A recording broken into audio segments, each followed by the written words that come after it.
Dis Seigneur, je veux connaître la profondeur de ton amour. La profondeur de ton amour. Je veux vivre cet amour dans sa profondeur. Une chose est de chanter l'amour. L'autre chose est de le vivre de façon véritable et de façon profonde. L'amour de Dieu, celui qui est au-dessus de tout et qui amène chaque chose à se passer dans la grâce. Dans la grâce. Alléluia. Nous avons prié au nom de Jésus. Amen. Tu vas élever ta voix et nous allons commencer par élever le Seigneur. Qui il est pour toi? Dis-le lui. Quelle est la langue que tu comprends? Exprime-lui l'amour que tu as pour lui. J'ai l'habitude de vous dire, la seule chose que Dieu est en train de rechercher chez l'homme, de Genèse jusqu'à Apocalypse, et que tu aimeras l'Éternel ton Dieu de tout ton cœur, de toute ta force, de tout ton esprit, de tout ton être, et tu aimeras ton prochain comme toi. Et aimer Dieu comme ça, c'est manifester pleinement la nature de Dieu. C'est-à-dire, c'est vivre la divinité de Christ. Alléluia. Tu vas commencer par parler maintenant. Dis à Dieu jusqu'à quel point tu l'aimes. C'est vrai. Tu reconnais que lui t'aime. Et tu connais tout ce qu'il fait dans ta vie pour te prouver qu'il t'aime. Maintenant, comment toi tu l'aimes? Dis-lui ça maintenant. Adore le Seigneur. Dis-lui comment tu l'aimes. Dis-lui en quoi tu l'aimes. Dis-lui la raison de ton amour pour lui.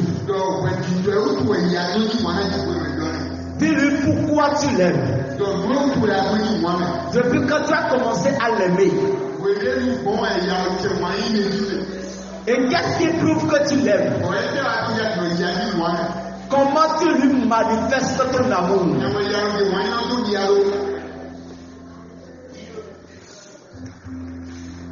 Dis-lui que tu l'aimes. Dis-lui comment tu l'aimes. Dis-lui pourquoi tu l'aimes. Dis-lui la raison de ton amour pour lui. Si nous sommes deux et que c'est l'autre qui aime juste l'un et c'est fini, et que la deuxième personne aussi ne manifeste pas son amour, cette relation a des problèmes. Exprime à Dieu ton amour dans la relation que tu as avec lui. Et comment tu manifestes cet amour. Et comment tu vis cet amour. Et pourquoi tu l'aimes. La raison de cet amour. Et depuis quand tu as commencé à l'aimer. Et comment tu es en train de vivre cet amour. Dis-le-lui. Et dis-lui que tu veux encore l'aimer plus. Je vais t'aimer. Je vais t'aimer. Dis-lui que tu veux l'aimer encore. Dis-le-lui. Exprime-lui ton cœur. Qu'est-ce qui t'empêche de l'aimer comme il le faut? Qu'est-ce qui est là et c'est comme un intermédiaire qui empêche, qui embrouille ta relation avec lui?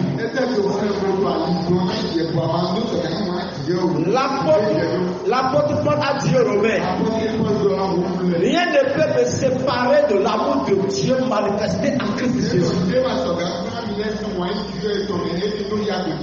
Qu'est-ce qui nous sépare aujourd'hui de cet amour? Qu'est-ce qui nous empêche aujourd'hui de vivre cet amour? Qu'est-ce qui est en train de monter à notre cœur aujourd'hui? Et parfois nous doutons de l'amour de Dieu. Et ça nous empêche parfois nous-mêmes à continuer à aimer Dieu. Qu'est-ce qui nous empêche?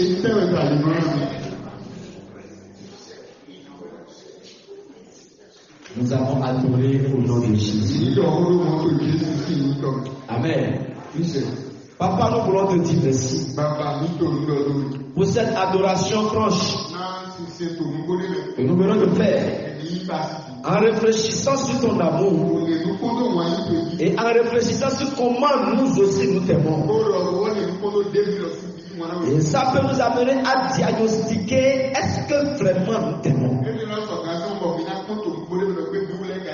Papa, nous te disons merci. Alors ce soir, parle-nous comme de ta parole. Amène-nous dans l'interprétation correcte de ta parole. Et que ton nom soit béni. Afin que nous soyons éclairés par la lumière de la parole. Au nom de Jésus-Christ de Nazareth. Amen. On peut acclamer le Seigneur. Il est digne d'être acclamé. Il est digne d'être acclamé. Il est digne d'être acclamé. Il est digne d'être acclamé. Au nom de Jésus-Christ, nous avons acclamé. Amen. Assois-toi dans cette joie. Ce soir, c'est le 7e jour de la convocation solennelle de la fête des tabernacles de cette année 2023. Donc, ça veut dire que demain, nous allons clôturer. Alléluia. La fête des tabernacles de cette année. Mais un temps vient où nous allons commencer et nous n'allons pas clôturer. Puisque actuellement, nous sommes en train de faire cela de façon prophétique. Alléluia. Mais quand la réalisation même va venir, on va commencer un jour, mais il n'y aura plus de fin. Parce que ça sera éternellement. Amen. Et nous avons commencé par parler des signes annonciateurs du retour. Parce que le thème de cette année, c'est il revient bientôt. Tiré de Apocalypse 22, verset 7. Vous savez quoi? Tout le monde sait que Jésus revient. Dites-moi. Dites-moi. Qui ne sait pas? Non, qui ne sait pas?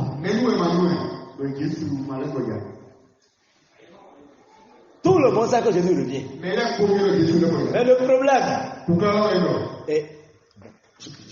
Je viens d'abord. Tout le monde sait que Jésus revient. Tout le monde connaît comment il revient. Tout le monde sait ce qui se passera. Bon, si on a des gens qui ne savent pas bien cela, malheureusement, ce sont les chrétiens. Est-ce que vous savez que dans les universités là, ils enseignent la Bible là-bas? Oui. La Bible est enseignée dans les universités. Et Et ce sont des gens qui ne croient même pas en Dieu qui enseigne ça. Ça veut dire qu'ils ont pris tout le temps pour la lire, du début à la fin. Ils l'ont étudié et ils enseignent ça aux gens.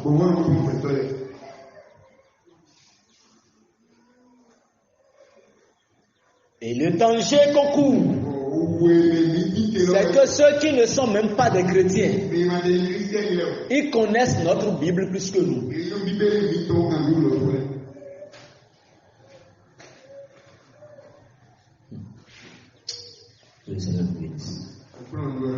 Donc tout le monde sait que Jésus revient.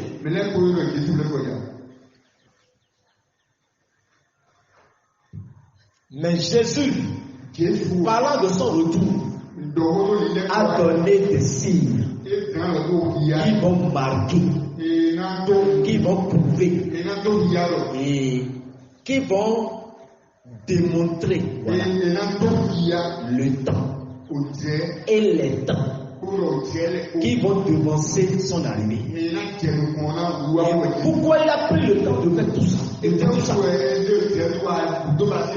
dire tout ça? C'est pour que l'Église se prépare et soit éveillée. Et que l'Église soit en train de connaître le temps. Hier, on était au 13e signe. La chair dans l'Église. 2 Timothée chapitre 3. Les versets 1er à 5. Et avant de lire, je voulais nous dire le contexte dans lequel ce passage est écrit. C'est Paul l'apôtre qui était en prison à cause de l'évangile et qui va écrire cette lettre à son fils dans la foi Timothée. Non seulement dans la foi, mais dans le ministère aussi. Voilà. Et Timothée qui est devenu pasteur et qui a dirigé au moins 2 des églises, mais qui a beaucoup travaillé à Éphèse. Alléluia. Écho. Alléluia. Maintenant, Paul étant dans la prison, Dieu va lui dire, il y a des choses que tu dois rappeler. Alléluia. À mon peuple. Mais écris-le aux dirigeants. Et quand les dirigeants vont recevoir cela, ils vont l'enseigner au peuple. Et ça concerne la conduite à tenir à l'égard de ceux qui s'écartent de la sainte doctrine. Et de ceux qui s'écartent de la pureté chrétienne. Et quand Paul a commencé par écrire, arrivé à ce niveau, il a précisé maintenant qu'il veut parler des derniers jours. Mais ici là, ce qu'il veut dire ici maintenant, ce n'est pas pour ceux qui sont dehors. Alléluia. Alléluia. Alléluia. Non, ce n'est pas pour ceux qui sont dehors. Ce n'est pas pour les incirconcis, non. Mais c'est pour les croyants qui sont dans l'église. On va lire. Il dit, sache que dans les derniers jours, répétez après moi, derniers jours. Il n'entend pas votre voix. Derniers jours. Partout où vous m'écoutez, répétez derniers jours. Voilà. Il dit dans les derniers jours, il y aura des temps difficiles. Verset 2. Car les hommes seront égoïstes. Dans l'église, ok. Amis de l'argent, fanfarons. Non, quand on dit fanfaron, c'est un faux dragueur. Voilà. Bon, ça va venir. Je vais t'aider tout à l'heure. Alléluia. Il dit hautain. Voilà. Blasphémateur. Voilà. Rebelle à leurs parents. Donc, que les enfants soulignent ça là. Les enfants, les jeunes, là, ils vont souligner ça là. Rebelles à leurs parents. On parle de l'église, hein, dans l'église. Hein. Rebelles à leurs parents. Ok. Et on dit des ingrats, des irréligieux. Bon, je vais expliquer ça. Je viens là. Le verset 3. Des personnes insensibles, des loyaux. Non, ça dit ceux sur qui on ne peut pas compter. Des calomniateurs, des intempérants. Il n'a pas de sang-froid. Voilà, des cruels. Cruels là, Adaka autant. Voilà. C'est ça. Alléluia. Ennemis des gens de bien. Des traîtres. Non, traître, c'est pas un ici. Voilà, ceux qui livrent leurs frères et sœurs. Des emportés. Voilà, enflés d'orgueil. Aimant le plaisir plus que Dieu. Écoutez le verset 5. Ayant l'apparence de la piété. Voilà. Mais reniant ce qui en fait la force. Et le mot d'ordre est ceci. Éloigne-toi de ces hommes-là. Dis à celui qui est à côté de toi. Éloigne-toi de ces hommes-là. Alléluia. Dis-lui encore, éloigne-toi de ces hommes-là.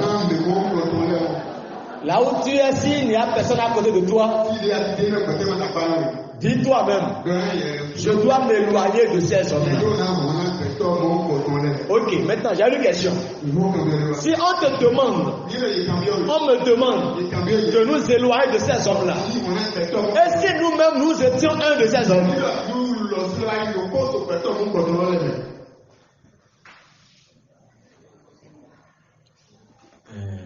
En fait, on va faire comment? Puisqu'il dit éloigne-toi de ces hommes. Voilà que peut-être j'en fais partie. On va faire comment? Alléluia. Ce qui va prouver que le Christ Jésus est proche de revenir. Nous sommes en train de voir les signes. Maintenant là, nous sommes venus à la dimension apostolique. Là où les apôtres vont aussi donner un signe très important. Et ce signe-là, ils vont parler de l'église. On a vu beaucoup de signes dans le monde. Mais maintenant, ce signe, il s'agit d'où? Église. Là où on a dit, on a reçu Jésus comme Seigneur et Sauveur. Là où on a dit, nous sommes des chrétiens, nous sommes des croyants. On a accepté que Jésus est Sauveur. On attend le retour de Jésus. La Bible dit, l'apôtre Paul va dire à Timothée, et il y a un signe. Le signe, c'est que dans l'église, les gens seront premièrement égoïstes. Et ça veut dire quoi? Des gens qui aiment eux-mêmes. À part lui, il n'aime plus personne. C'est quelqu'un, il est trop attentif à ses propres intérêts. Quand on enlève ses intérêts à lui, pour les frères ne le concernent pas. Pour les sœurs ne le concernent pas. Même s'il veut te faire du bien, il va faire du bien. à la personne, vu qu'il y a un intérêt derrière ça. Donc, si ce n'est pas quelqu'un qui peut lui rendre un intérêt, il ne lui plaira pas de bien. C'est un égoïste. Tout ce qu'il connaît, c'est lui. Au Bénin, là, on les appelle les Kédénabi et les Kébétons. C'est-à-dire, c'est pour moi seul. Je suis là avec ma tête. Quand vous commencez par voir dans une église, chacun vit avec sa tête. L'autre frère ne me concerne pas. L'autre soeur ne me concerne pas. Chacun avec sa tête. C'est ainsi. Le dernier jour. Bon, on va faire examen. Dans ton église, là où tu vas, là. Est-ce que ça se passe déjà comme ça là? Est-ce que l'église là est devenue chacun pour soi, Dieu pour tous?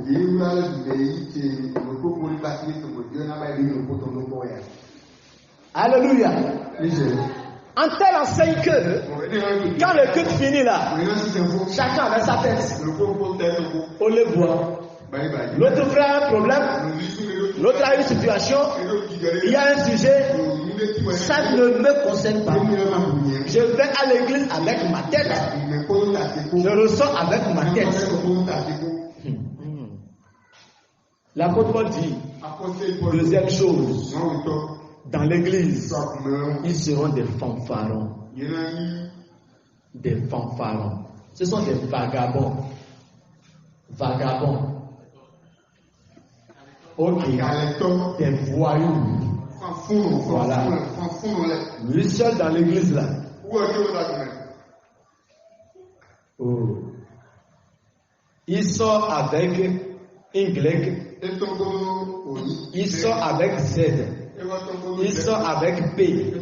Il sort avec C. Il sort avec J. Lui seul. Et j'ai tout à voir. Elle seule dans l'église. Elle a P. Elle a D. Elle a B. Elle a Q. Elle a R. Elle a F. Elle a dans l'église. Elle a au dehors de l'église.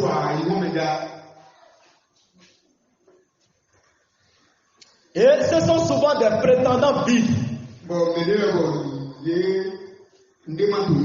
Oui, voilà, il est vide. Mais quand il vient devant toi, il va parler. Oh, si tu n'as pas le discernement, la corde va te lier de la tête aux pieds. La corde va te lier de la tête aux pieds.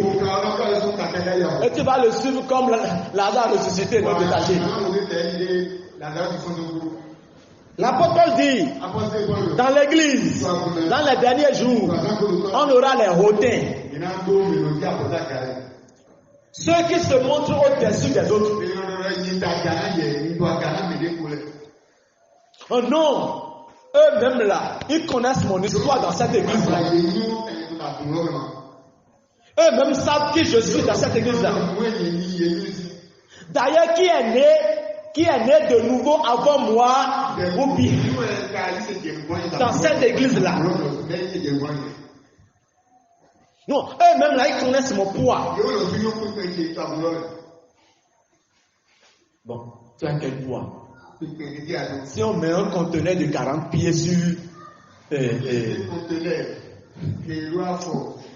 pont là, et on te met toi sur le pont là, tu vas peser combien?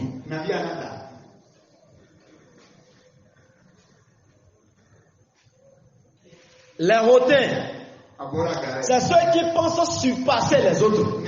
Il va se lever et évaluer ce qu'il fait dans l'église. Et il se voit déjà plus important que les autres.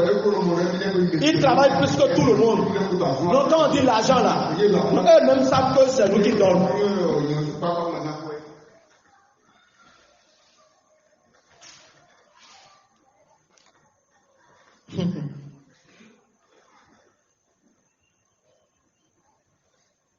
Il va se lever et évaluer les œuvres qu'il fait dans l'église. Et il va se voir que non, il fait plus que tout le monde. Non, mais quand on parle de prédication, mais quand on parle d'enseignement, mais eux-mêmes savent qu'il n'y a personne comme le docteur. Heureusement qu'il ne va pas appeler mon nom. Parce que moi, je suis disciple de Jésus-Christ. Non, eux-mêmes savent que quand c'est prière, quand prière devient prière là. Donc ils savent que quand je prends la place, non, le feu sort. Non, c'est un chanteur là. Non, eux-mêmes savent que la voix est quelque part. La voix est où? Est-ce que tu peux chanter comme un perroquet?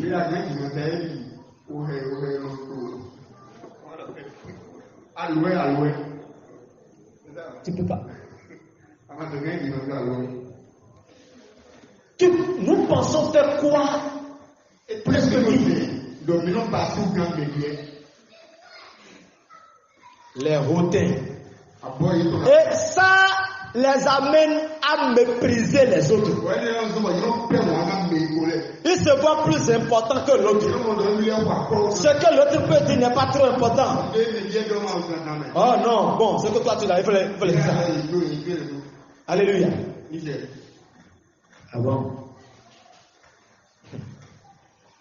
L'apôtre Paul dit, on verra dans l'église des blasphémateurs, ceux qui parlent en mal des autres, des gens qui abusent de paroles en vain. Tu le vois, hein, il est dans l'église.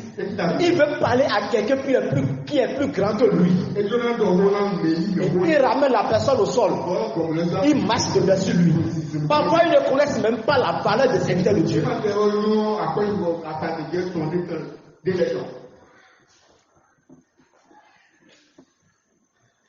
Les blasphémateurs, ce sont ceux-là. Un frère a fait une erreur. Une soeur a fait une erreur. Pour le reprocher ou pour la rapprocher, il lui parle comme lui, il est plus parfait que nous. Bon, mon ami, ce que le frère ou la soeur a fait là, je suis d'accord. Toi, tu ne fais pas ça.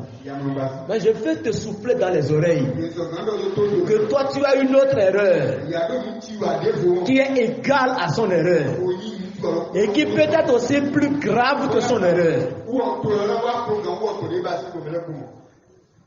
L'apôtre dit, on verra des rebelles aux parents dans l'église,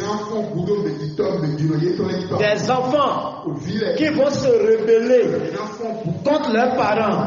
C'est des enfants impersuasibles qu'on ne peut pas encadrer. Papa a dit fatigué, maman a dit fatigué. C'est des enfants qui commencent même pas à voir que non, papa fait déjà de trop.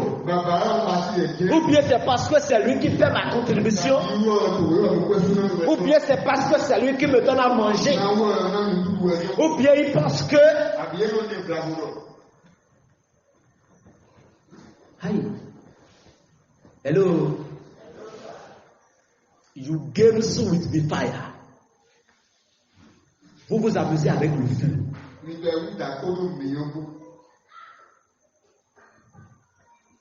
Non, maman là, vraiment, on ne la comprend même pas. Je ne la comprends même pas. Elle parle déjà trop. Moi, je sais pas crier. C'est des enfants du diable qui disent ça.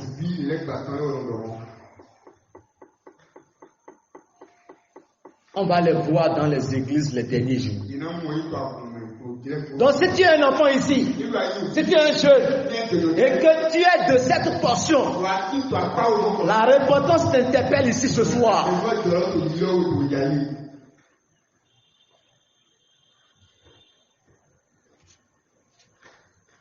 Des enfants désobéissants. Des enfants qui ont l'audace de parler quand leur papa parle. Qui ont l'audace de parler quand leur maman parle. Des enfants qui murmurent quand les parents parlent. Ce sont des enfants rebelles. Et la rébellion, ça vient de Satan. Et n'importe qui se rebelle, c'est un enfant de Satan.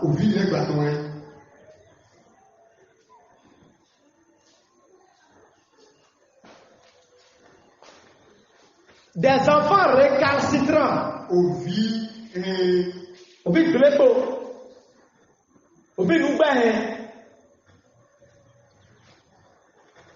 L'apôtre Paul a dit, on verra ça dans l'église, dans les petits jours.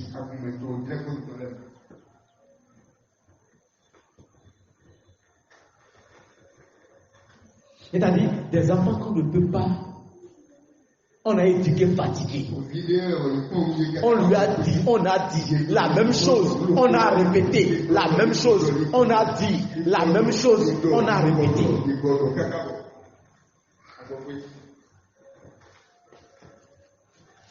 Des enfants non reconnaissants. Ils sont insoumis. Alléluia. Il se soumet à papa quand il a besoin de papa. Elle se soumet à maman quand il a besoin de maman. Mais quand il n'a pas besoin, le reste là, non. Alléluia. Avant là, bon, quand moi j'étais enfant, je suis encore enfant là. Alléluia. Mais quand j'étais petit enfant là, quand papa, maman parle, on ne regarde pas sur les yeux. Tu as quel âge pour répondre? Tu es né quand? À quelle heure? Qui a amené ta grossesse à l'hôpital? Et tu vas parler. La nuit là, on va te laisser dormir. Mais à 4h30, si tu te réveilles, tu vas te voir attaché au plafond de la chambre. Tu vas te demander comment ça s'est passé pour que tu ne saches pas au moment où on t'attachait.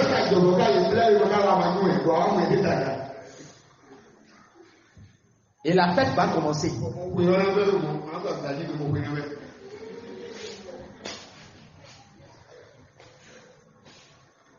Parce que entre 4h30 et 5h30 là, quelqu'un ne peut pas quitter sa maison pour venir te sauver.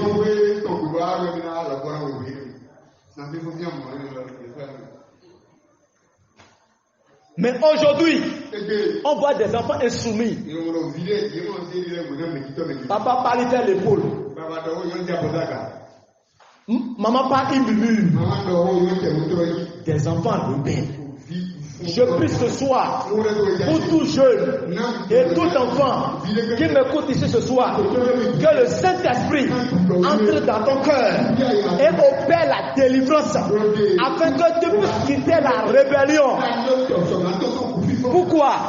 La rébellion, ça amène une première chose, ce qu'on appelle la déchéance. Papa n'a besoin de dire quoi que ce soit. Maman n'a besoin de dire quoi que ce soit. Mais quand tu commences la rébellion, tu commences pas à voir que non, tu es déjà grand. Non, tu as déjà les seins. Tu as les seins. C'est avec placon, on va te casser, on va te taper les seins, ça va rentrer dedans à nouveau. Je ne comprends même pas les seins que vous sortez aujourd'hui à l'âge de 10 ans. Même. Et puis les mamans d'aujourd'hui là, ils ne savent pas que le flacon qui prépare la pâte là, c'est avec ça, on tape ça et ça retourne encore. À 12 ans, ça va encore taper, ça va retourner. À 15 ans, ça va encore taper, ça va retourner. À 17 ans, ça va encore taper. Même à 20 ans, on va encore taper ça.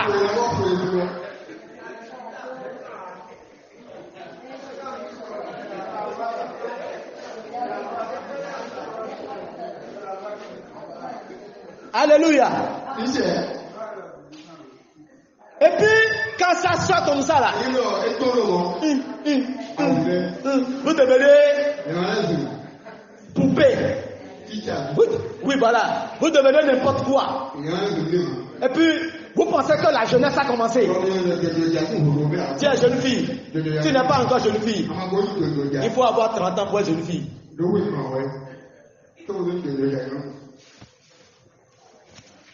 Que le Seigneur vous bénisse. Écoutez bien, ne vous amusez pas avec ce danger. Si vous vous révélez aux parents. Et on voit encore dans le Seigneur des enfants dans la foi, des fils dans la foi, des filles dans la foi qui se rebellent contre leur père spirituel, contre leur pasteur. Let me repeat again. You games with the fire. Vous vous amusez avec le feu. L'apôtre Paul dit, dans les derniers jours, on aura dans l'église des gens ingrats.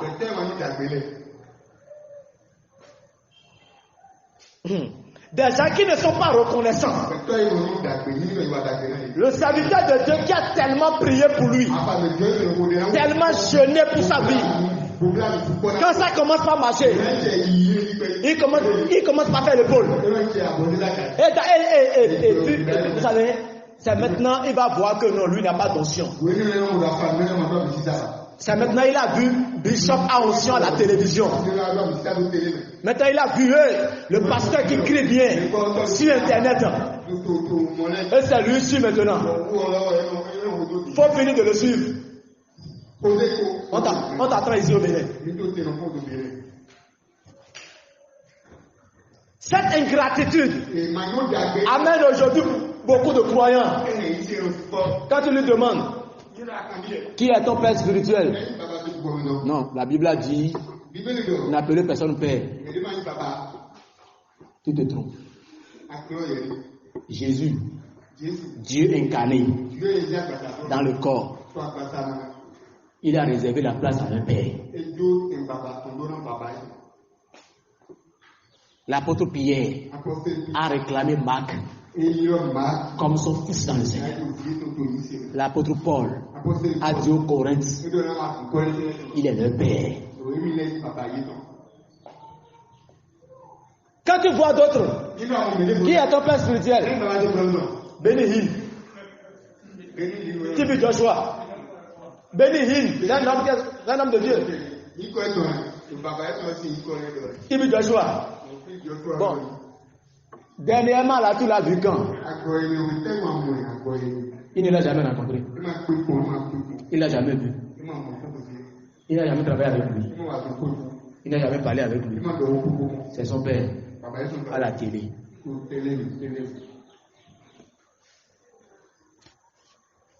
Des ingrats. Tu fais tout avec eux. Tu pries avec lui. Tu jeûnes avec lui. Tu te tracasses pour lui. Mais c'est quand il se trouve à l'aise qu'il voit que non. Il va chercher un père qui est plus loin. Là, pour que l'onction puisse encore propulser sa richesse, que ça évolue. Il n'y a pas de problème. Il n'y a pas de problème. Nous, on est ici. On le voit. If you will finish, we come back. We did here. Si tu finis là, tu vas revenir. On est ici. Alléluia. Des ingrats, c'est des gens qui peuvent jeter leurs bienfaiteurs sur la poubelle. Juste à cause d'une erreur. Écoutez bien, quand ça ne va pas chez vous là, vous les chrétiens là, les serviteurs de Dieu, ils vous supportent mon bras au dos. Oui. Quand tu es malade, il est là. Quand spirituellement ça va pas, il est là. Le jour même que tu as péché, il était là. Le jour que tu es tombé dans le péché aussi, il était là. Mais lui, il est Dieu ou bien. Et le jour une erreur survient sur sa vie, oh, Dieu l'a quitté déjà.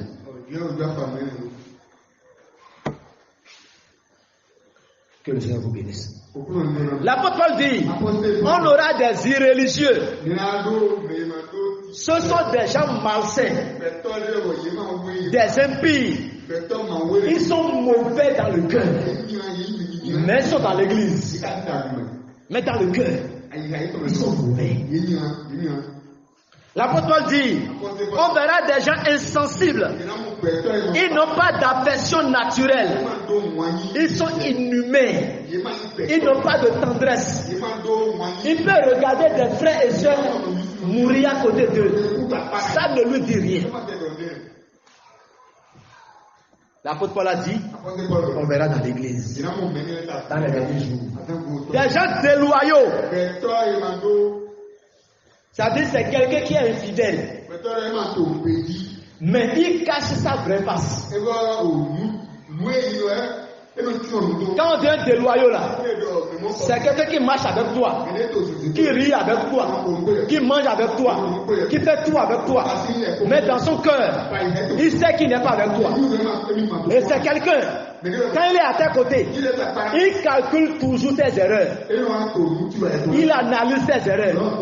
Et puis il les note.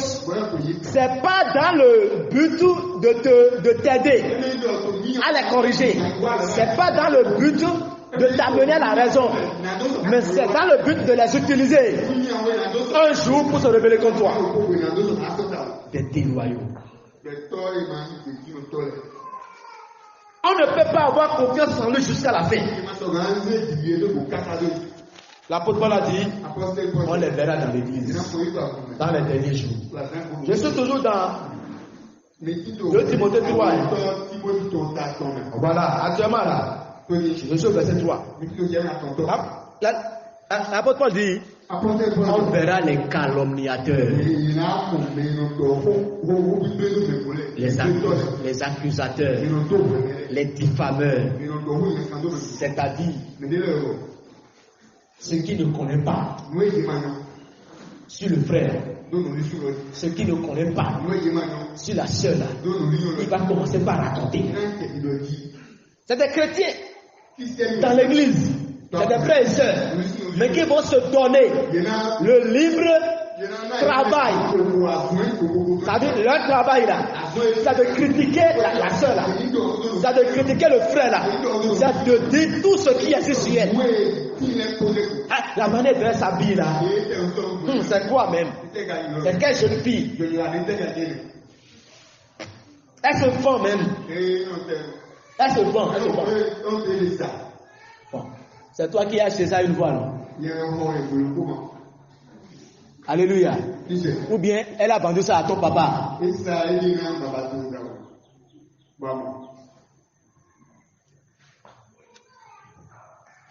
Et c'est des gens, quand ils vont entendre une erreur est survenue dans la vie d'un frère ou d'une soeur, elles vont devenir journalistes.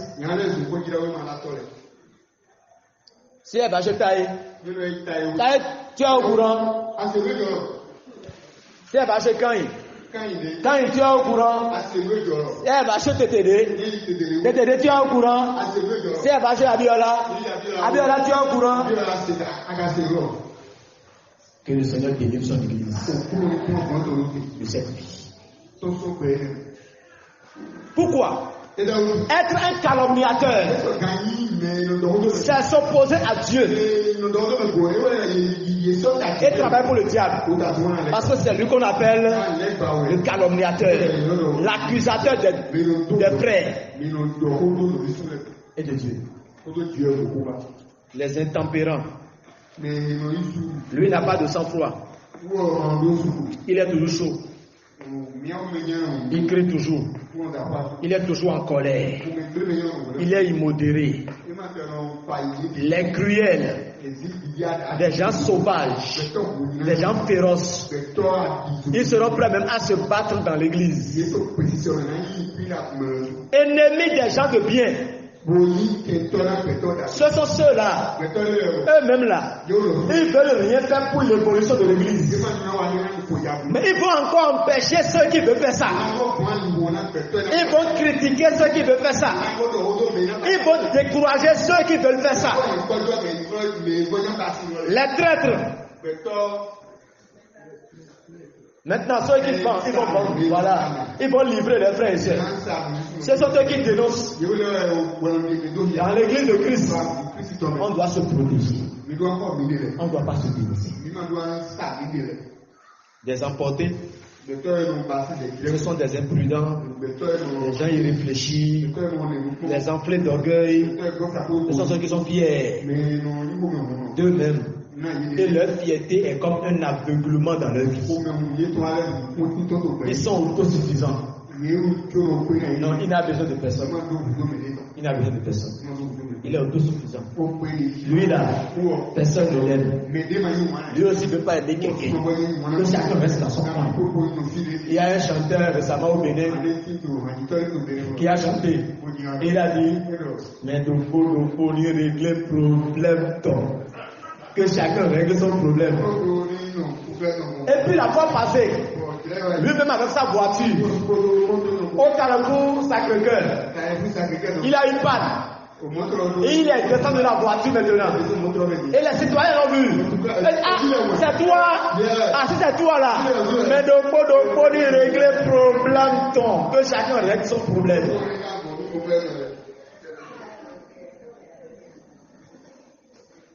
Des gens qui aiment le plaisir plus que Dieu. Quand il y a football, si ça doit commencer à 19h, il est là à 19h05. Parce que ça, il doit suivre du début à la fin. Mais quand il y a un rendez-vous à l'église, bon. Au début là même là, qui veut prier là? C'est intercession, non? Non, je prie toujours, ça passe. Après ça, chorale avec le louange là. Ça là aussi là, ça peut être en train d'évoluer, je vais venir.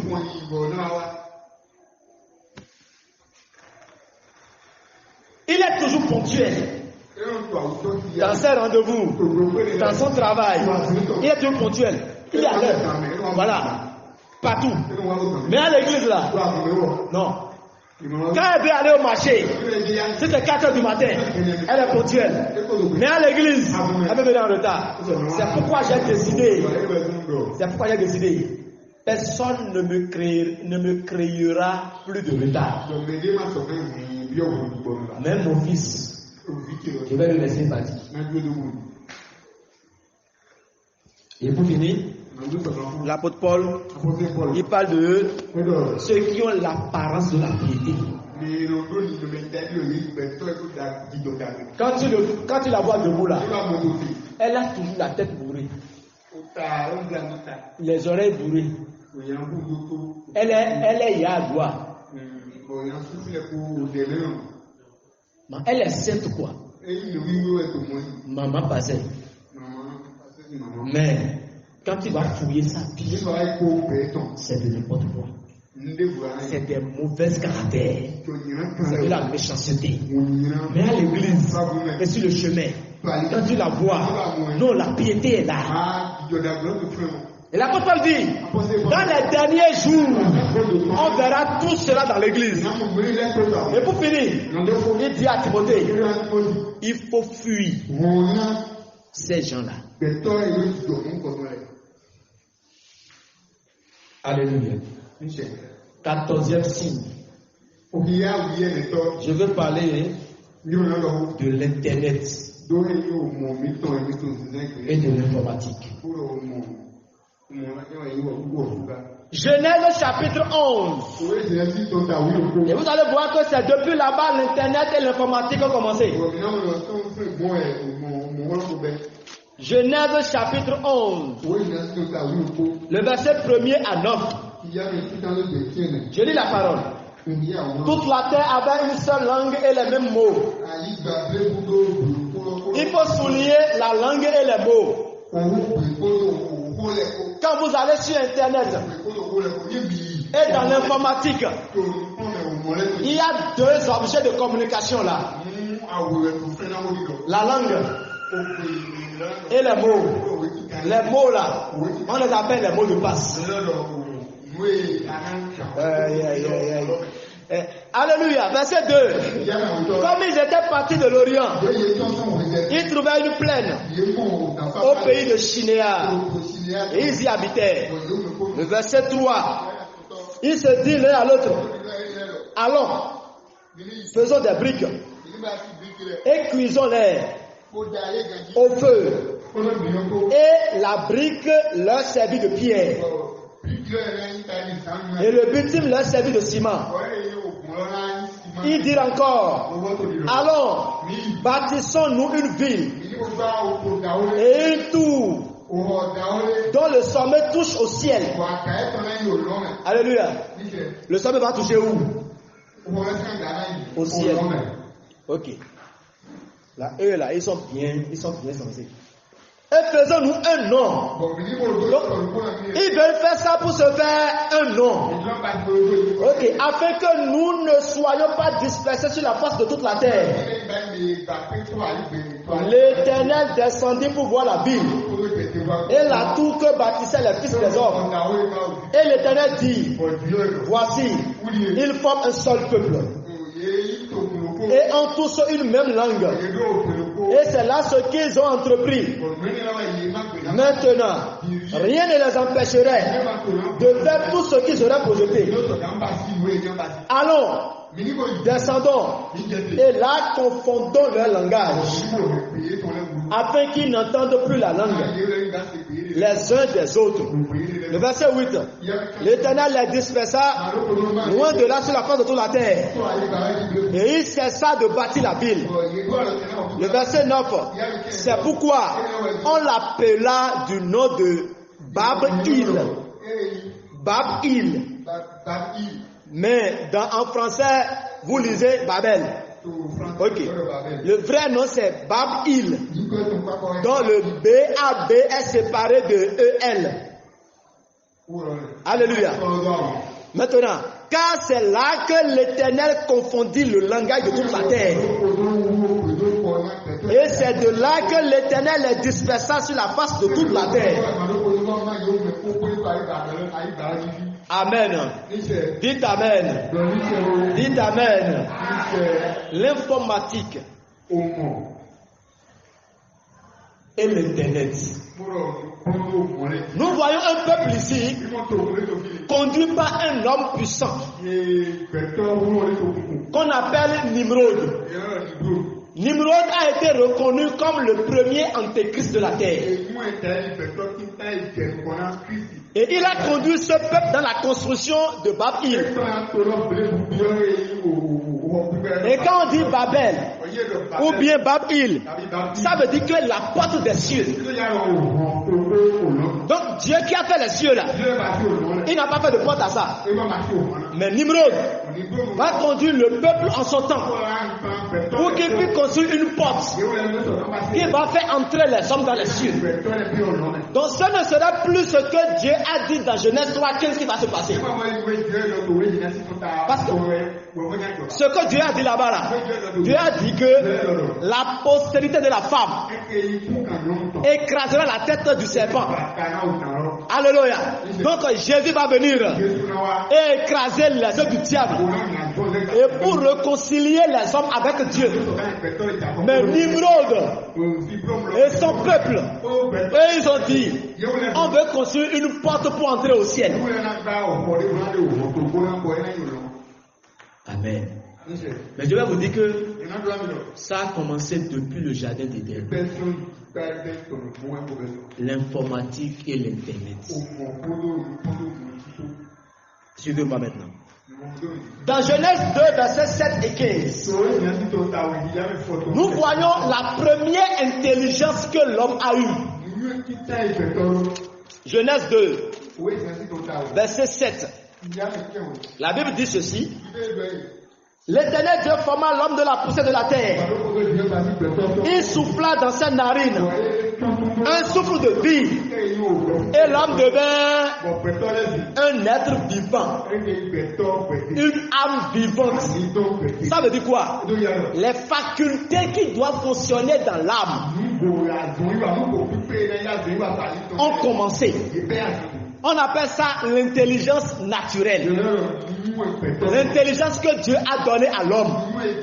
Parce que l'intelligence, c'est la pensée de l'homme. La pensée de l'homme, c'est l'âme de l'homme. Alléluia. Et cette intelligence va faire quoi? Le verset 15. L'Éternel Dieu prit l'homme et le plaça dans le jardin d'Éden pour faire deux choses. Première chose, pour cultiver le jardin. Deuxième chose, pour garder le jardin. Mais le jardin d'Éden, c'était quoi véritablement? C'était là où Dieu même résidait.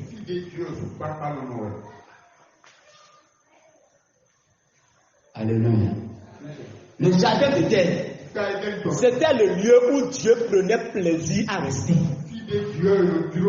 C'était un lieu où Dieu visitait. Les anges aussi visitaient.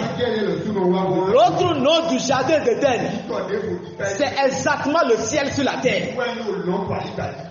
Et quand vous allez lire Ézéchiel 28, vous allez voir là-bas qu'on a dit à Satan, mais tu étais un ange de lumière et tu habitais l'Éden de Dieu et tu rayonnais de lumière jusqu'au jour où l'orgueil, qu'on appelle encore la rébellion, est rentré dans ton cœur et tu as été déchu de l'Éden. Et l'homme, l'intelligence que nous avons reçue premièrement, c'est l'intelligence naturelle. Alléluia. Voilà. Et cette intelligence lui donne de cultiver le jardin d'Éden et de garder le jardin. Cultiver le jardin d'Éden, quand on prend ça littéralement, ça veut dire quoi? Faire fructifier les fruits, les arbres qui sont là. Mais quand on prend ça dans le sens de la pensée de Dieu, ça veut dire connaître le jardin et connaître celui qui l'a fait dans tous ses principes et tous ses aspects. Deuxième chose, cette intelligence va amener l'homme à garder le jardin. Garder littéralement, ça veut dire être un superviseur du jardin. Mais dans la pensée de Dieu, ça veut dire rester en connexion avec le jardin. Là, c'est la première intelligence que l'homme a reçue. Et c'est Dieu qui a donné cette intelligence. Et dans cette intelligence-là, il n'y a pas le mal dedans. Cette intelligence, ça glorifie Dieu. Ça cherche à connaître Dieu. Ça cherche à obéir à Dieu. Ça cherche à cultiver la nature de Dieu. Les caractères de Dieu. Les principes de Dieu. Ça cherche à être connecté avec le ciel. Mais tout à coup, la seconde intelligence va venir. Je suis dans Genèse chapitre 3 maintenant. Je suis au niveau de la deuxième intelligence que l'homme a reçue. Et je l'ai nommée intelligence illuminée. Intelligence illuminée. Non, illuminée. L'intelligence qui est venue ouvrir les yeux. Voilà. Amen. Et l'autre nom de cette intelligence, on appelle ça illumination. Écrivez bien le mot. Voilà, illumination. C'est pourquoi tous les sectes qui existent, les alliances qui existent, leur fondement, c'est illumination. Et c'est le plus grand secte d'alliance qui existe sur la terre. Et c'est là où il y a les grands lobbies de ce monde. Et quand vous voyez leur logo, c'est un œil. Et l'œil est ouvert. Et il y a des paupières. On appelle ça illumination. C'est le plus grand secte qui existe dans le monde.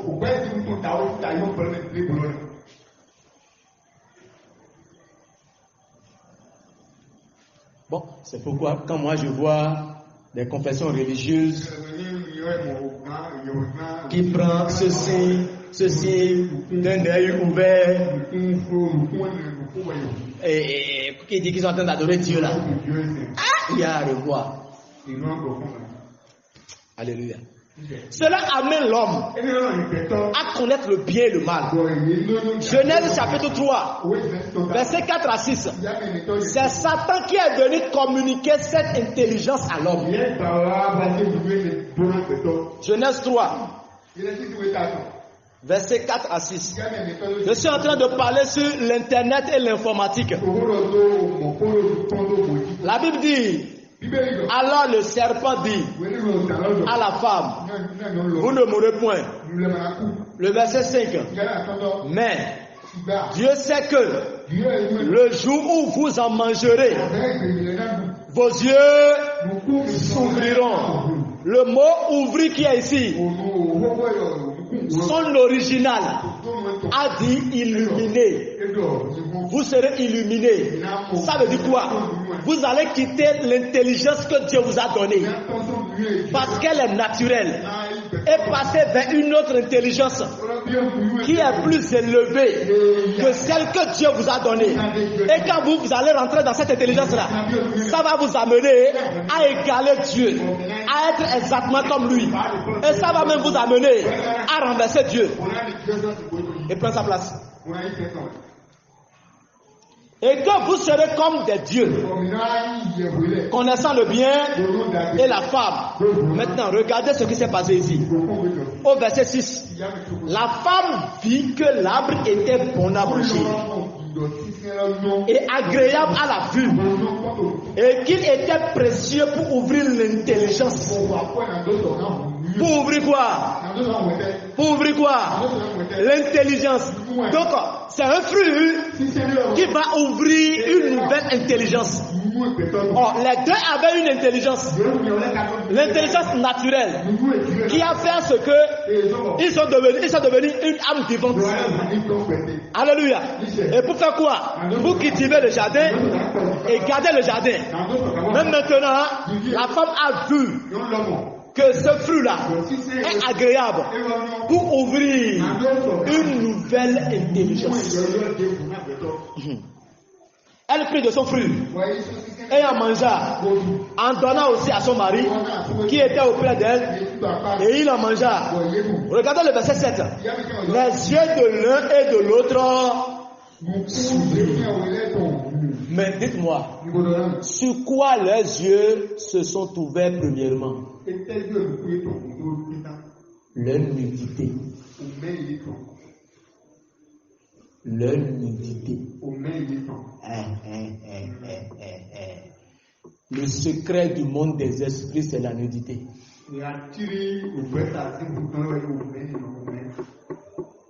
Bon, en tout cas, on a beaucoup de choses à vous dire. Mais le Seigneur nous aidera. Amen. Écoutez bien. Le diable est venu apprendre à la femme comment chercher le pouvoir et être égal à Dieu.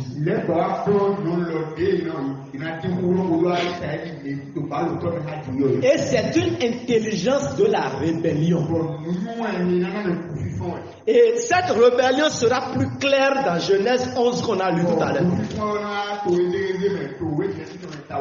Cette intelligence nouvelle que Ève a reçue et que Adam a reçue, ça va prendre corps dans Genèse 11. Parce que dans Genèse 11 là-bas, Nimrod, il va commencer par utiliser cette intelligence. Pour faire quoi? Pour créer la porte des cieux et pour aller chasser Dieu de son trône. Alléluia.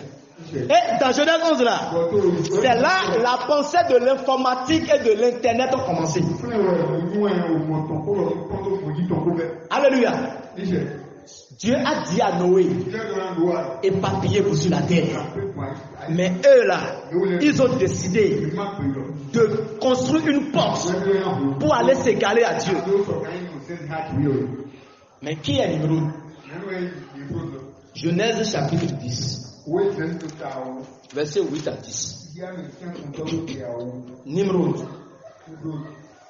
Genèse 10. Versets 8 à 10. Alléluia. La Bible dit, Couche engendra aussi Nimrod.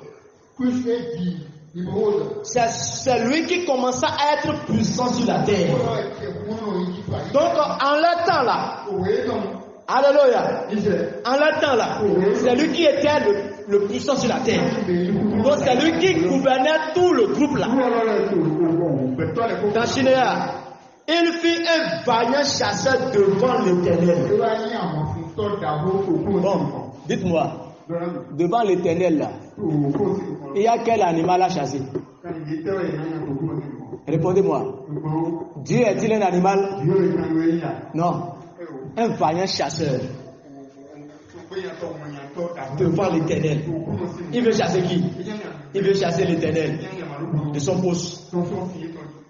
Vous allez voir tout à l'heure. La Bible dit, c'est pourquoi l'on dit, comme Nimrod, vaillant chasseur devant l'Éternel, il régna d'abord sur Babel. Donc son règne était sur Babil, là où ils ont commencé par construire la tour de Babel. Alléluia. C'est bon? Ok. Maintenant, Nimrod, son nom veut dire quoi? Son nom vient de la racine hébraïque du mot qu'on appelle marad. Il faut écrire marad. M-A-R-A-D.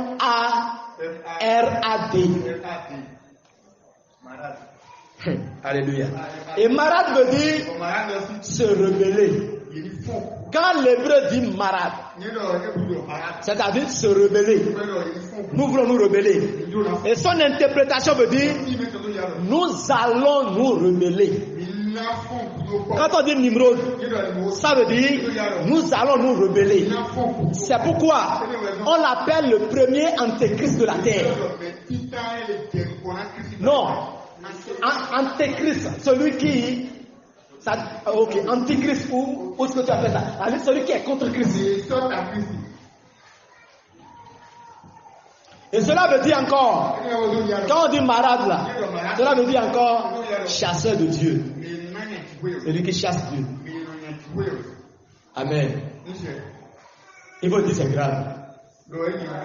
Pas non, c'est grave. Il faut dire ça, c'est grave.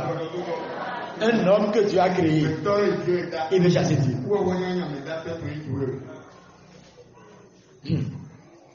Amen. Et pour que la pensée de l'informatique et de l'internet puisse prendre place, il a fallu que le groupe qu'on appelle Illuminati, l'intelligence de la spiritualité satanique, ils vont exercer leur pouvoir sur le monde physique. Comment? En 1989, Tim Berners-Lee a inventé l'internet et l'informatique. Tim Berners-Lee, c'est son nom. Il a inventé en 89 l'internet et l'informatique. Alléluia. Mais lui là, il a inventé seulement. C'est ce que Illuminati a fait de lui. Maintenant, dans l'évolution du temps, pour que ça puisse bien prendre place, il y a un monsieur qu'on appelle Bill Gates. Alléluia. Bill Gates, son origine, il est un juif. Mais il a reçu la nationalité américaine. Et il est devenu américain. Et lui, il a créé le Microsoft. Et le Microsoft, c'est la racine de l'informatique et de l'internet. Et pour faire ça, il est allé dans son origine. Écoutez, hein, regardez comment Dieu est en train de voir les choses se réaliser. Il est allé dans son origine, dans l'alphabet hébreu. Et pour pouvoir créer le Microsoft et mettre en place l'internet et l'informatique, il est allé choisir la 6e lettre de l'alphabet hébreu. Et quand vous rentrez dans l'alphabet hébreu, la 6e lettre est la lettre W. Et dans l'alphabet hébreu, pour lire ça, on dit waouh. Waouh. Alléluia. Que Dieu vous bénisse. Et c'est la 6e lettre de l'alphabet hébreu. Et pourquoi il est parti là-bas? Il a pris 3 de cette lettre pour faire la porte d'entrée ou bien la porte d'accès à l'internet et à l'informatique. Et il a choisi 3 de cette lettre-là.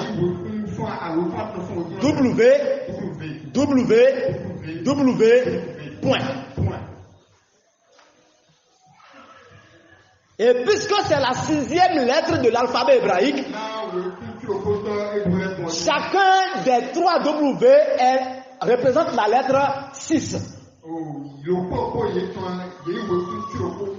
Et quand on prend W, ça fait 666. Et tous les sites web, les comptes Google, tout ce qui existe en matière d'internet et d'informatique, tu ne peux pas entrer dedans sans cette porte-là. www. Ça veut dire bonne arrivée dans le monde de l'Antéchrist.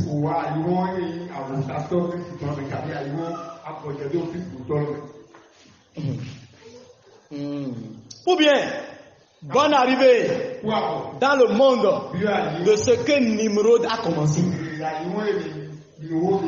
Ou bien, bonne arrivée, ici là, c'est la porte de Bab-Il, la porte des cieux qu'on a commencé par construire. Depuis Genèse 11 là, tu es devant la porte. Quand tu vois www. Tu es devant la porte. Vous savez quoi? Il faut faire des recherches. Je suis très persuadé de ce que je dis. Amen. Et c'est au travers l'informatique et l'internet que le dernier antéchrist,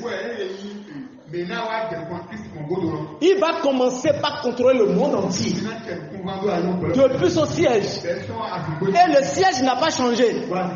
Le même siège qui a servi de construction pour Bab-Il, c'est le même siège qui a été Babylone. C'est le même siège qui est la Rome aujourd'hui. Et la Rome est le siège de l'Antéchrist. Là où l'Antéchrist va se siéger pour contrôler le monde. Au travers quoi? L'internet et l'informatique. Un exemple simple. Ce sont les parents qui achètent le téléphone portable, ou bien. Mais les enfants maîtrisent le téléphone plus que le papa.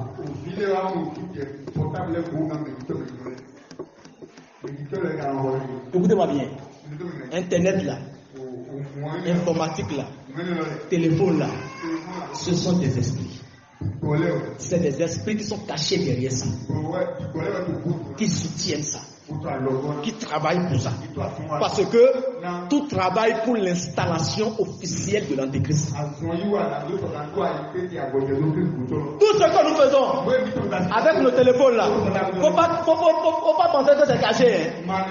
Non! Ce que toi tu as mis comme mot de passe là, les gars connaissent ça en haut. Quand tu as saisi ça là, c'est quelqu'un qui est resté là-bas, il a accepté, non? Ou bien, oui! Oui! Tout est clair. Si c'est avec ton téléphone que tu as fait la chose, ou c'est avec ton ordinateur que tu l'as fait, il faut savoir que le monde des esprits savent tout. Il faut savoir que les grands dirigeants de l'internet et de l'informatique, ils connaissent tout. Ils voient tout. Ils entendent tout. C'est pourquoi, quand je veux poser un acte avec mon téléphone, je suis sûr de ce que je fais. Fais attention. Il ne faut pas penser que quelque chose est caché parce que tu as mis un mot de passe et que papa ne peut pas voir, maman ne peut pas voir. Oui, gloire à Dieu. Mais ceux qui sont plus dangereux que papa et maman voient tout. Ceux qui sont plus dangereux que ton époux, ils voient tout. Ceux qui sont dangereux plus que toi, ils voient tout. C'est pourquoi, sans la CATIM et sans le réseau Wi-Fi, aucun téléphone ne travaille. Alléluia. Aucun ordinateur ne travaille. Écoutez-moi bien.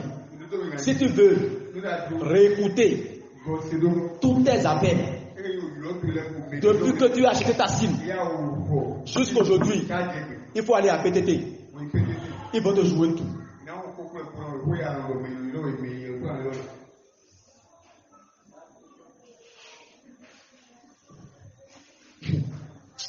Que le Seigneur nous bénisse. Alléluia. C'est pourquoi, sans un compte Google ou sans un site web, tu ne peux pas avoir accès à Internet et l'informatique. Non, tu ne peux pas. Tu dois prendre par là. Parce que c'est la porte d'entrée. Et en anglais, quand on dit double point là, vous savez ce que ça veut dire? Qui c'est ça? Qui a poussé la curiosité à savoir la définition de double point?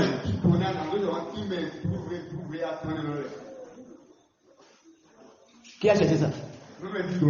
Ça veut dire World Wide Web. Ça veut dire la toile d'araignée mondiale.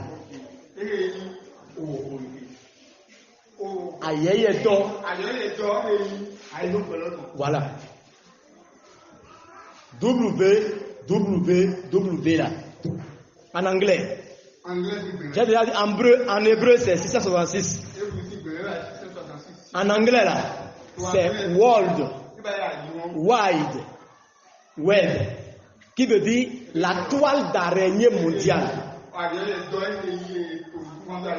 Et dites-moi, quand un araignée forme sa toile dans votre chambre là, il forme ça pour faire quoi? Oui? Parlez non? Il forme ça pour attraper les insectes. Il forme ça pour attraper les insectes. Et si c'est trop grand là, toi-même homme, propriétaire de la maison, tu peux entrer dedans. Et si c'était facile pour qu'il t'attrape là, il va t'attraper aussi. C'est pourquoi parfois les pasteurs vont vous voir que quand tu rentres dans toi d'araignée là, c'est démon. On doit te délivrer. C'est vrai aussi. En partie c'est vrai, c'est démon. Et quand on dit www point, ça veut dire la toile d'araignée dans laquelle on va attraper le monde entier.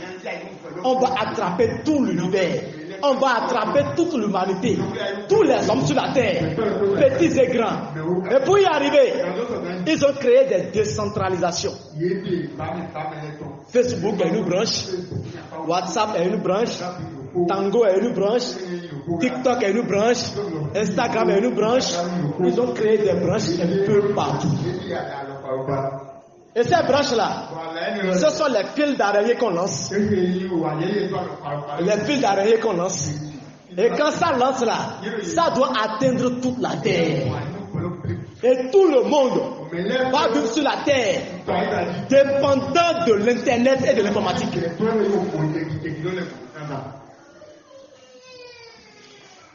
Bon, Wi-Fi là. Est-ce que vous avez un jour cherché à savoir ça veut dire quoi? Wi-Fi. Ça veut dire wireless fidelity. C'est-à-dire la fidélité sans fil. C'est-à-dire tu es fidèle à nous sans qu'on n'ait pas venu chez toi, sans qu'on n'a pas de contact avec toi, on ne te connaît même pas, mais tu es fidèle à nous.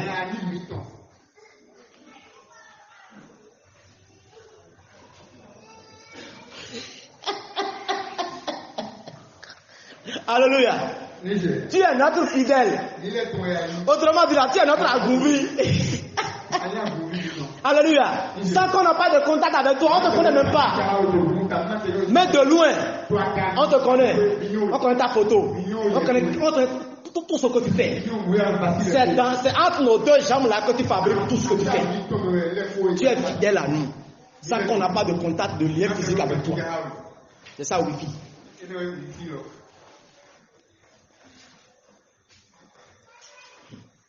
Bon, je n'ai pas le temps.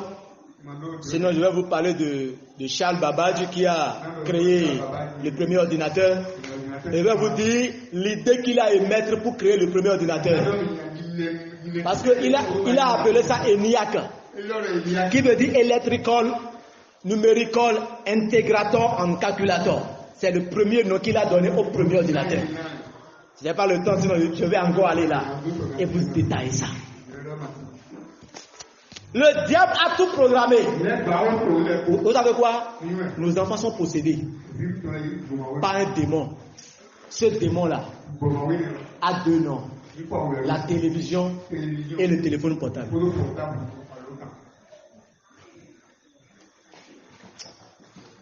Et vous allez voir, dans le monde entier, bientôt là, les documents vont disparaître. Il n'y aura plus d'imprimerie. Pourquoi? Tout va venir sur Internet. Et tout sera numérique. C'est pourquoi au Bénin, même actuellement là, le numérique est en jeu. On veut tout faire en ligne. Tu peux depuis dans ta maison faire toutes les commandes en ligne. Et tout va encore te venir en ligne.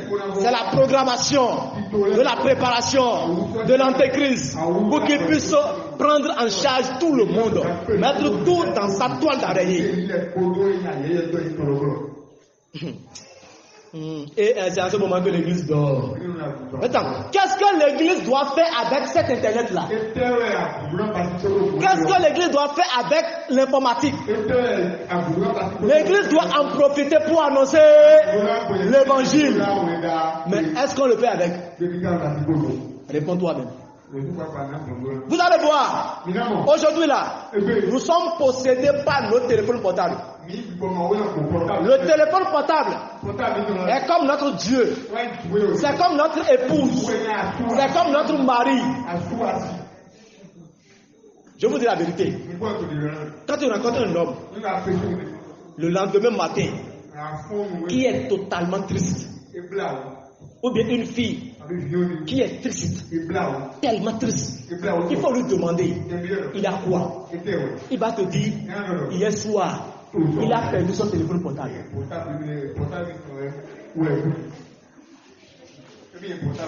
Aujourd'hui, quand quelqu'un perd son téléphone, surtout quand c'est Android, on dirait que son papa est mort. Dans les 2 jours, 3 jours à venir, c'est comme si lui-même n'existe plus. Il se voit déconnecté du monde. Il se voit qu'il n'est même plus dans le monde sur la terre. La toile d'araignée mondiale. Au travers de l'internet, vous allez voir qu'actuellement, il y a les bébés robots qui sont en train d'être faits par les machines. Dieu nous a déjà bénis. Dites Amen. La bénédiction va se manifester. Dites Amen. Et je vais mettre un écran ici et vous montrer comment ça se fait déjà. Au lieu que c'est une femme qui doit tomber enceinte et accoucher, alléluia, le monde a fait le planning familial parce qu'on est trop beaucoup pour empêcher la femme d'accoucher. Mais ils sont en train de planifier des bébés robots qui sont en train de travailler et ils vont faire sortir, et ces bébés robots vont naître et vont grandir comme des hommes, et quand vous allez les voir debout, tu vas penser que c'est un homme ordinaire comme toi. Oh, il n'est pas un homme comme toi, c'est un robot. Il a été programmé, et dans sa programmation, son intelligence est 5000 fois plus grande que l'intelligence d'un homme ordinaire. Actuellement là, ils ont déjà fait des hommes robots, des femmes robots. Et dans l'Occident, que ce soit en Amérique, en Chine, au Japon, un homme peut se lever et aller dans la maison de robot et payer la dot d'une femme robot et acheter la femme robot et la mener à la maison. Et quand tu la vois avec lui, tu ne peux pas savoir que c'est un robot. Elle est programmée pour préparer, pour tout faire, pour coucher avec lui. Et elle là, elle ne sera jamais malade, elle ne sera pas fatiguée. Tout ce qu'il veut, elle va tout faire avec lui. Elle ne sera jamais fatiguée.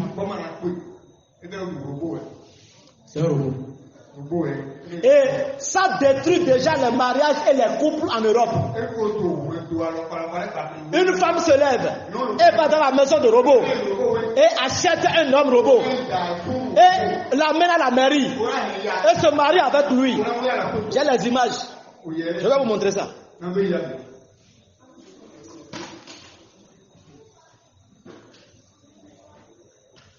Parce que l'Internet et l'informatique qui ont commencé, dont l'intelligence a été communiquée dans Genèse 3 et l'application a commencé dans Genèse 11.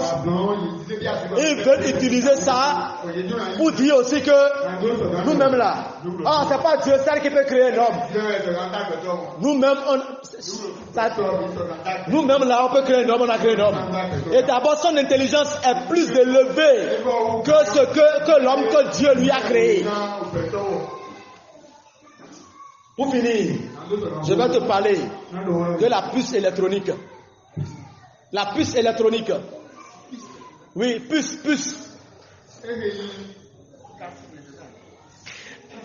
La puce électronique, c'est une eau qu'on injecte dans le corps de quelqu'un et ça commence par fonctionner comme un ordinateur. Et je vais te parler aussi de la monnaie numérique. Apocalypse 13, verset 16 à 18. Apocalypse 13, verset 16 à 18. Alléluia. La Bible dit, et elle fit que tous, on parle de la bête ici. La bête ici, c'est l'antéchrist. C'est celui dont je suis en train de te parler. Et elle fit que tous, petits et grands, riches et pauvres, libres et esclaves, reçussent une marque sur leur main droite et sur leur front. Verset 17. Et que personne ne puisse acheter ni vendre sans avoir la marque, le nom de la bête ou le nombre de son nom. Le nombre sera le nombre de son nom. C'est ici la sagesse. Que celui qui a l'intelligence calcule le nombre de la bête. Que celui qui a quoi? Répondez maintenant. Que celui qui a l'intelligence de quoi? L'intelligence de Dieu. L'intelligence qui vient de la connaissance de la parole de Dieu. Que celui-là calcule le nombre. Et on dit, quand c'est un nombre d'hommes, si j'avais le temps, je vais encore expliquer ça là. Pourquoi c'est un nombre d'hommes? Et s'il s'agit de quel et quel homme?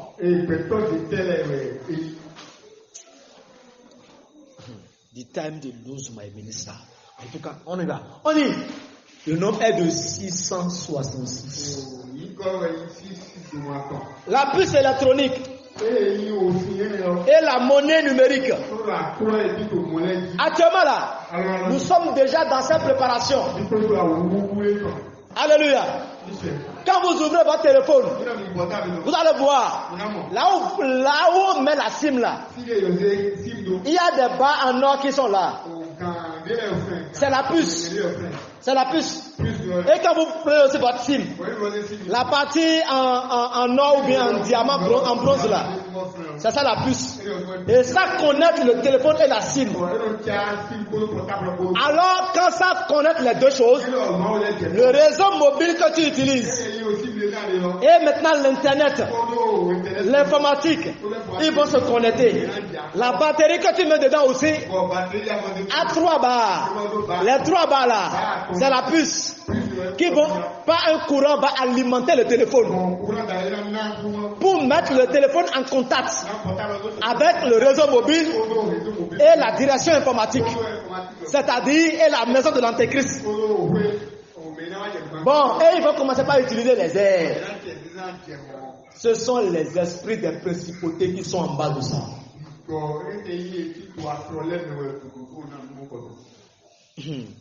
Alléluia. Alléluia. Et ils sont en train d'essayer ça au jour le jour. Et cette puce électronique, actuellement là, c'est déjà en fonction en Amérique, en Chine, au Japon, etc. Actuellement là, on met ça déjà dans le corps. Et quand on injecte ça, comme un seringue, alléluia, la personne debout, quand il vient pour acheter, déjà en face de leur écran, l'écran va dire tout ce que la personne est. De la tête aux pieds, son groupe sanguin, son nom, son origine, il vient d'où, il est marié, il a fait enfant une fois. Quand était la dernière fois, il a couché avec une femme. Ça va tout écrire. Il a combien d'argent à la banque? Lui-même est quoi? Il est de quelle religion? La puce électronique va dire tout.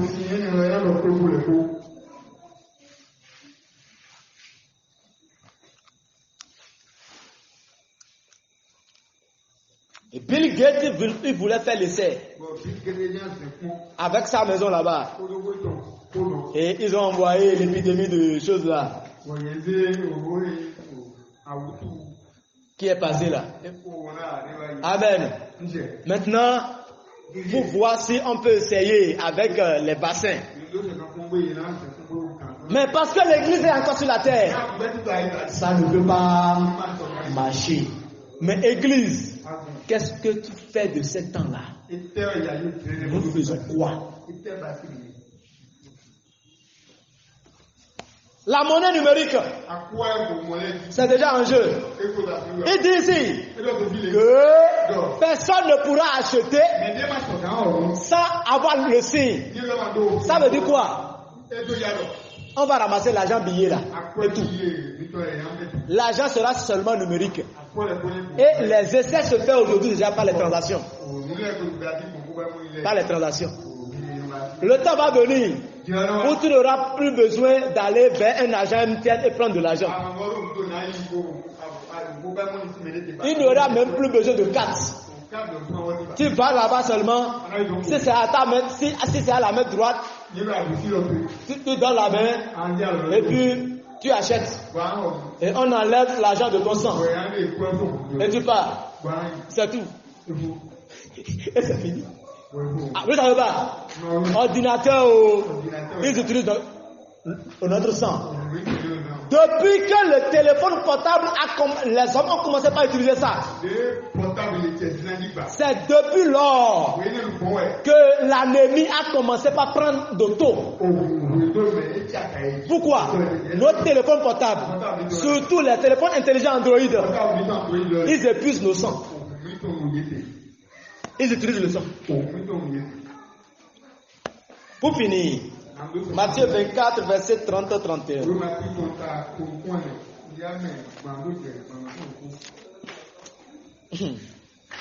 Que le Seigneur vous bénisse. Ah oh. Non, on va tout dire. La Bible dit, alors le signe du Fils de l'homme paraîtra dans le ciel. Alléluia. Je n'ai pas encore cité tous les signes. J'ai cité 15 seulement. Maintenant, j'ai laissé les autres. On aura encore des tabernacles. Mais après que tous les signes vont finir, Le dernier signe, ça sera l'apparence du Fils de l'homme dans les airs. Alors, le signe du Fils paraîtra dans le ciel. Toutes les tribus de la terre se lamenteront. Elles verront le Fils de l'homme venant sur les nuées du ciel avec puissance et une grande gloire. Toute la terre verra ça. Alléluia. Mais toi là, pour toi et moi, n'est pas que nous allons voir. Mais pour toi et moi là, c'est pas voir seulement. Le verset 31, il dit, il enverra ses anges avec la bête retentissante, c'est-à-dire la trompette retentissante, et ils rassembleront ses élus des 4 vents, depuis une extrémité des cieux jusqu'à l'autre. Alléluia. Alléluia.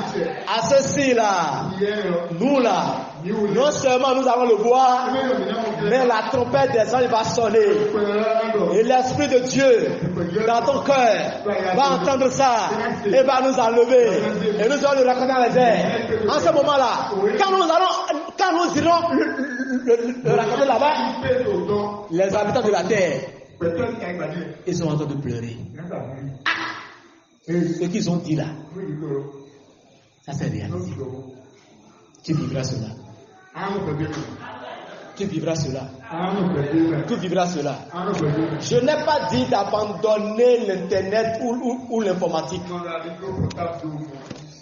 Parce que c'est le seul moyen aujourd'hui. Parlant de monnaie numérique, j'ai oublié les bitcoins, les pi, les sidra qui sont en train de développer. Ce sont les monnaies numériques. C'est des monnaies qui vont parvenir à supprimer les billets, les pièces après. Frères et sœurs, réveille-toi. Utilise-les, même pour la gloire de Jésus. Utilise-les pour l'entrée de l'évangile. C'est pourquoi vous allez voir sur tous les réseaux sociaux, si quelqu'un crée une page ou bien un compte pour faire la propagation du sexe ou bien du football ou bien des artistes, il a beaucoup de vues, c'est-à-dire il a beaucoup de personnes qui le suivent. Mais quand quelqu'un crée un compte pour partager la parole de Dieu ou pour enseigner, il a moins de vues. Ce n'est pas que les gens ne veulent pas voir.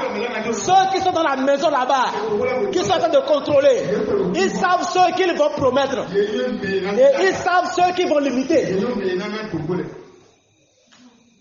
Vous allez voir, les pasteurs qui prêchent l'évangile authentique, beaucoup de personnes ne vont pas les suivre sur les réseaux sociaux. C'est la direction là-bas qui les limite. Mais les pasteurs qui sont dans les sectes là-bas, qui sont dans les alliances et qui prêchent ce que le monde veut entendre, on les pousse. Beaucoup de personnes voient.